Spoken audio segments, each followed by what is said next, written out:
Hello friends, शुरू करते हैं आज की हमारी कहानी एक परंपरा ऐसी भी, भाग 10। अभी तक हमने पढ़ा कि शर्मा भाभी सबके सामने विजय और तन्वी के रिश्ते को बदनाम कर देती है और गुस्से में विजय के पापा उसको एक थप्पड़ मार देते हैं। इस बात से गुस्सा होकर विजय सबके सामने कहता है कि मैं शादी करूंगा तो तन्वी से, नहीं तो किसी से भी नहीं।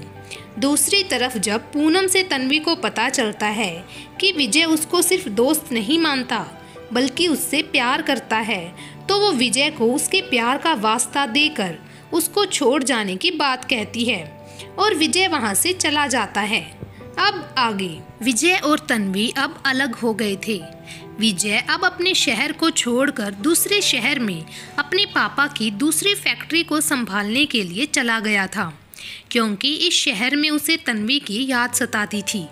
वहीं तन्वी भी अब अपनी पढ़ाई में व्यस्त हो गई थी। उसे कदम कदम पर विजय की मदद की जरूरत पड़ती, उसकी याद सताती, लेकिन वो क्या करती? कभी तो वो सोचती कि उसने विजय के साथ अच्छा बर्ताव नहीं किया, तो कभी सोचती कि विजय ने भी तो उसके साथ गलत किया है। उसने तो उसे दोस्त समझा था और उसने दोस्ती को प्यार का नाम दे दिया। धीरे धीरे दिन जाने लगे, जहां विजय अपनी फैक्ट्री के काम को आगे बढ़ाने में लग गया और पूरी तरह उसमें व्यस्त हो गया। वहीं तन्वी का भी अब आईपीएस में सिलेक्शन हो गया था। आईपीएस में सिलेक्शन होने से उस दिन बस्ती में उत्सव का सा माहौल था। सभी बस्ती वासियों ने कुछ रुपए इकट्ठे करके तन्वी का जोरदार स्वागत किया और तन्वी को पलकों पर बैठाए रखा। पम्मी चाची तो तन्वी के गुणगान गाते हुए ही नहीं थक रही थी। वहीं किरण ने अपनी तरफ से तन्वी को एक सूट उपहार में दिया। सभी बस्ती वासियों ने कुछ ना कुछ तन्वी को उपहार में दिया। तन्वी भी सबका प्यार देखकर अपने आंसू ना रोक पाई। उसके चेहरे पर मुस्कान थी, क्योंकि जहां वो रहती थी वहां बस्ती ना होकर उसका पूरा परिवार रहता था, जिन्होंने हर सुख दुख में उसका साथ दिया था। वो लोग चाहे पैसे से गरीब थे, लेकिन दिल के अमीर थे। उन लोगों ने आज तन्वी को ये बता दिया कि इंसान के पास चाहे दौलत हो या ना हो, लेकिन उसका दिल जरूर बड़ा होना चाहिए। आज उसे महसूस हुआ कि जहां अमीर अपनी इज्जत के खातिर अपनों की खुशी की परवाह नहीं करते, वहीं गरीब अपनों की खुशी के खातिर अपना सब कुछ कुर्बान करने को तैयार रहते हैं। ये सब देखकर पूनम की आंखों में भी आंसू आ गए। उसे ऐसा लग रहा था जैसे आज उसकी वर्षों की तपस्या सफल हो गई हो। उसकी आंखों में आंसू देखकर तन्वी उसके गले लग गई और रोने लग गई। तब पूनम अपने आंसू पोंछते हुए बोली, रे पगली, खुशी के आंसू हैं। ये सुनकर तन्वी बोली, दीदी सा, अगर आप हमारे साथ ना होती तो हमारी जिंदगी तो कब की ही नरक बन चुकी होती। आप हमारे लिए भगवान से भी बढ़कर हो। आपने सगी ना होकर भी सगी से बढ़कर मेरा साथ दिया है। भगवान हर जन्म में हमारे को आपके जैसी दीदी दे। ये सुनकर पूनम बोली, चुप कर पगली, खबरदार जो आज के बाद ऐसी बात कही तो। अरे किसने कहा कि मैं थारी सगी ना हूँ? तू तो हमारे जिगर का टुकड़ा है, हमारे जीने की वजह है, और आज के बाद तारी आंखों में कभी आंसू ना आए, बस यही भगवान से प्रार्थना करूँ हूँ। ये सुनकर तन्वी के चेहरे पर मुस्कान आ गई और वो बोली, दीदी सा, अब मैं आपको कुछ भी काम ना करने दूंगी। बहुत कष्ट सहे हैं आपने, अब मैं आपकी जी जान से सेवा करूंगी। आज के बाद आप कोई काम ना करेंगी, सिर्फ मेरे साथ रहकर अपना प्यार और आशीर्वाद ही मुझे देंगी। तन्वी ने अपनी दीदी से काम वाली का काम छोड़कर कहीं पर अच्छा घर लेने के लिए कहा। तब उसकी दीदी ने ये कहकर मना कर दिया कि अभी जब तुम परीक्षण के लिए चली जाओगी तो तुम्हारा मन ना लगेगा और यहाँ पर हमारा मन लगा रहेगा। तन्वी भी अब अपनी आगे की ट्रेनिंग के लिए मसूरी चली गई थी। वहीं पूनम पहले की ही तरह काम वाली बाई का काम करती और बस्ती में रहती, क्योंकि बस्ती वासियों को वो अपना परिवार जो मानती थी। तन्वी अपनी ट्रेनिंग में बिजी थी, वो पूरे तन मन से उसमें जुटी हुई थी। उधर विजय भी अपने काम में पूरी तरह बिजी था, लेकिन उसका एक भी पल ऐसा नहीं जाता जब वो तन्वी को याद ना करता। उसे पूरा विश्वास था कि एक दिन उसके सच्चे प्यार की जीत जरूर होगी और तन्वी उसके प्यार को जरूर समझेगी।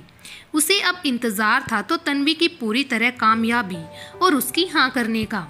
उसने अब कुछ ही समय में अपने पापा के व्यापार को काफ़ी बढ़ा दिया था। एक दिन अपने काम के सिलसिले में विजय मंसूरी गया था।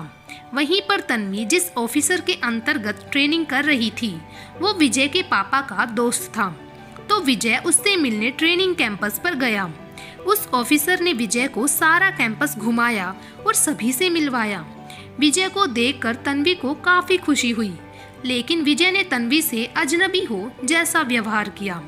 ये देखकर तन्वी को बहुत दुख हुआ, लेकिन विजय ने सब कुछ जानबूझकर किया, क्योंकि वो किसी भी तरह से तन्वी की राह में रोड़ा नहीं बनना चाहता था।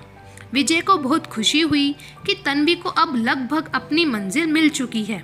अब उसे तन्वी का साथ हमेशा के लिए मिल जाए, लेकिन विजय बस एक सही मौके की तलाश में था। धीरे धीरे समय गुजरता गया। तन्वी की ट्रेनिंग भी अब पूरी हो गई थी और अब उसकी नियुक्ति जिस शहर में वो रहती थी उस शहर में ना होकर दूसरे शहर में हो गई थी। तब तन्वी सभी बस्ती वासियों से विदा होकर अपनी दीदी को लेकर दूसरे शहर चली गई। उन्हें विदा करते वक्त सभी बस्ती वासियों की आंखों में आंसू थे। पूनम भी अपने आंसू ना रोक सकी। सरकार की तरफ से उसे बंगला, गाड़ी, नौकर चाकर सब कुछ मिला था। अब तन्वी पूरी ईमानदारी और निष्ठा से अपनी ड्यूटी करती। वहीं पूनम घर पर रहती थी। उधर विजय के माता पिता ने विजय को कई रिश्तों के बारे में बताया, लेकिन विजय ने किसी भी रिश्ते में कोई दिलचस्पी नहीं दिखाई। उसने शादी करने से साफ इनकार कर दिया। आखिरकार थक हार कर उसके माता पिता ने उसे वापस बुला भेजा। विजय जब अपने घर आया तो उसके पिता ने पूछा कि बेटा तुम आखिर चाहते क्या हो? शादी तो एक ना एक दिन तुम्हें करनी है, तो फिर तुम शादी से मना क्यों करते हो? ये सुनकर विजय बोला, पापा मैं शादी करूंगा तो सिर्फ तन्वी से और किसी से नहीं। ये सुनकर विजय के पापा गुस्सा हो गए और बोले, विजय मैंने तुम्हें पहले भी समझाया था, वो नौकरानी की बहन हमारे काबिल नहीं है। तुम्हारे लिए क्या लड़कियों की कमी है जो बस तुम उसकी ही रट लगाए हुए हो? तुम्हारे एक इशारे पर खानदानी लड़कियों की लाइन लग जाएगी। ये सुनकर विजय बोला, पापा मुझे लाइन नहीं लगानी है, मुझे बस तन्वी से विवाह करना है। और हाँ, अगर तन्वी से मेरी शादी नहीं हुई ना तो मैं किसी से भी शादी नहीं करूँगा। ये सुनकर विजय के पापा बोले, तुमने ये सोच भी कैसे लिया कि हम उस झोपड़ी वाली को अपने घर की बहू बनाएंगे? तब विजय बोला, पापा आपको पहले तन्वी की गरीबी से परेशानी थी, लेकिन पापा अब तो तन्वी सबकी नज़रों में एक सम्मानित पुलिस ऑफिसर बन गई है। आज उसके पास सब कुछ है, तो फिर आपको इस रिश्ते से ऐतराज क्यों है? तब विजय के पापा बोले कि चाहे वो कुछ भी बन जाए, लेकिन है तो एक नौकरानी की बहन ही, और हमारे घर की बहू बेटियां घर से निकलकर बाहर कोई काम नहीं करती। तब विजय गुस्से में बोला, पापा पहले आपको तन्वी की झुग्गी झोपड़ियों में रहने से प्रॉब्लम थी, तो अब तन्वी के पुलिस ऑफिसर बनने से। आखिर आप चाहते क्या हो? मुझे नहीं करनी किसी से कोई शादी, अगर मेरी शादी होगी तो सिर्फ तन्वी से। ये कहकर विजय गुस्से में वहां से चला गया। तो विजय की माँ विजय के पापा से बोली, अजी विजय सही कह रहा है, अब आपको तन्वी से क्या परेशानी है? एक ही तो बेटा है हमारा, अगर गुस्से में कुछ उल्टा सीधा कर दिया तो क्या होगा? ये सुनकर विजय के पापा बोले, ऐसा कुछ नहीं होगा, ना समझ है वो, उसे अभी दुनियादारी की समझ कहाँ है। विजय ने फैसला कर लिया था कि वो विवाह करेगा तो सिर्फ तन्वी से।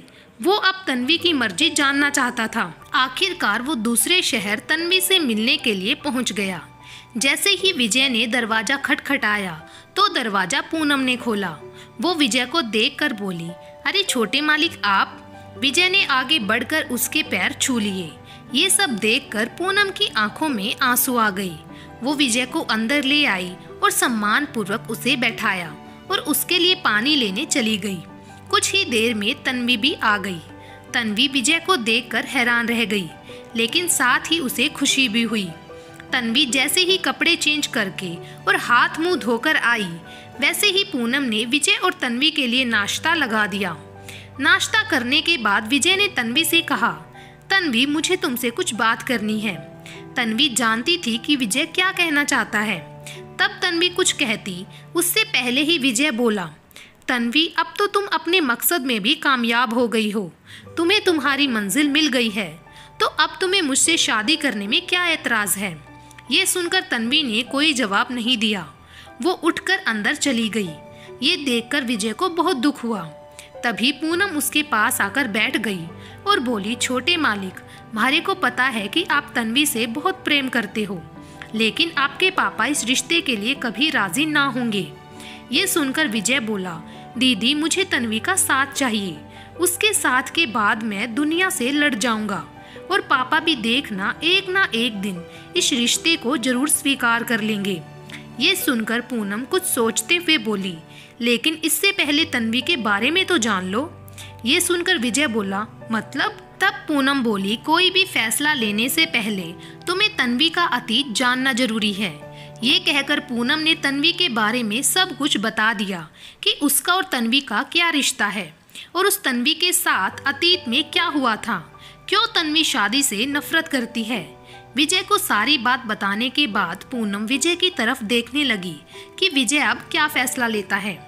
आज की कहानी को यहीं पर समाप्त करते हैं और देखने के लिए कि विजय का क्या फैसला रहेगा, बने रहे मेरे चैनल ढेर सारी कहानियाँ के साथ। Thank you.